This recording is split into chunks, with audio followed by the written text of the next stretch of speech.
Бәріңізге сәлем достар. Бүгін мен сіздерге үй жағдайындағы өте дәмді қытырлақ воздушный чебуреки жасап үйрететін боламын. Ол үшін бізге жұмыртқа қажет болады, ұн, салмасына пияз және тартылған ет және де тұз бен бұрыш керек.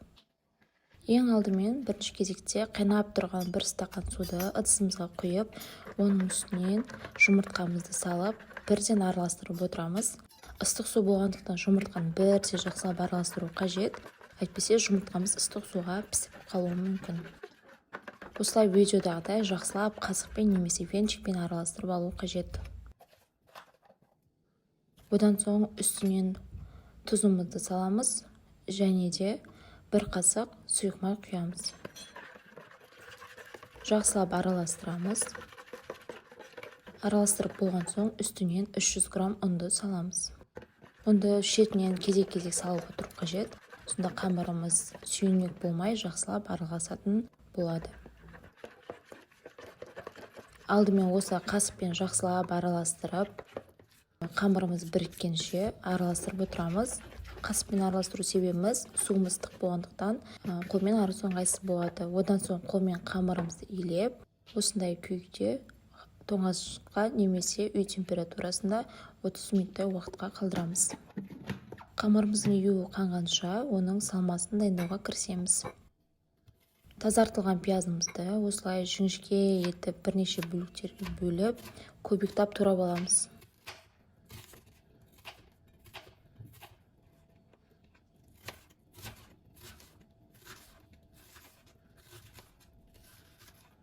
Пиязды күнделікті турап жүргенде етіп, міндетті түрде ұсақтап, көбік етіп турап шығамыз.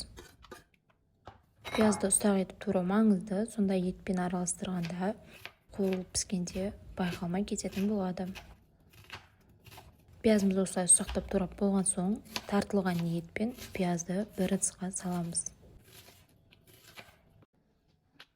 Бір ыдысқа салып алып, жақсылап араластырамыз. Оның үстінен тұз, бұрыш және өз қалауларыңызға қарай кез келген дәмдеуіш түрлерін қоссаңыздар болады. Мен өз жағдайымда тек бұрыш пен тұзды ғана қолдандым.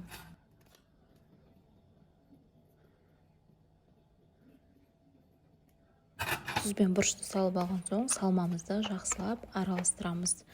Тұзымыз еру үшін кішкене мөлшерде су қосып араластырсаңыздар жақсы болып шығады. Араластырып болған соң, келесі кезекте июі қанған қамырымызды алып, видеодағыдай ұзынша етіп жайып алып, ортасынан бірнеше ұсақ бөліктерге бөліп кесіп шығамыз. Әрбір бұл қамырдың бөлшегін домалақтап қойып аламыз. Әрбірінен чебуреки жасайтын боламыз. Қамырымыз осы бірнеше бөліктер бөліп дайындап алған соң, оны домалақтап, ұнға аунатып, оқтаймен жаямыз.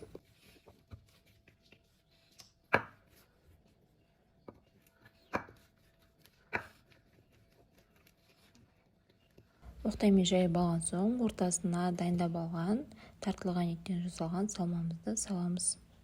Салмасын осылай үлкен қасықпен бір қасықтай көлемде салсаңыздар болады. Одан соң оны жауып, бір-біріне шетін қолмен біріктіреміз. Саусақтармен жақсылап басып шыққан соң, вилкамен осылай жасап шықсаңыздар болады, немесе қолмен өздеріңіз айналдырып, бөріп шықсаңыздар да болады. Мен осылай вилкамен жасағанды жөн көрдім. Чебурекимізді видеодағыдай осылай дайындап алған соң, қызып тұрған майға салып қуырып алатын боламыз. Майдың өте жақсы қызған болуы маңызды. Сонда чебуреки көтеріліп, воздушный болып пісетін болады. Чебурекиларымызды осылай салып, екі бетін кезек-кезек аударып, қуырып алатын боламыз. Чебуректердің барлығын дәл осындай әдіспен жақсылап қызартып, қуырып алу қажет болады. Менің YouTube каналымда өзге де оңай және жеңіл рецептер бар. Міндетті түрде қарап көріңіздер, өз бағаларыңызды беруге ұмытпаңыздар. Чебуректеріміздің бәрін осылай қып-қызыл етіп пісіріп аламыз. Олар өте қытырлақ, воздушный болып шықты. Міндетті түрде сіздер де үй жағдайында жасап көріңіздер. осымен чебуректеріміз дайын, олар өте дәмді болды. Сіздер де міндетті түрде үй жағдайында жасап көруді ұмытпаңыздар. Назарларыңызға рахмет, сау болыңыздар.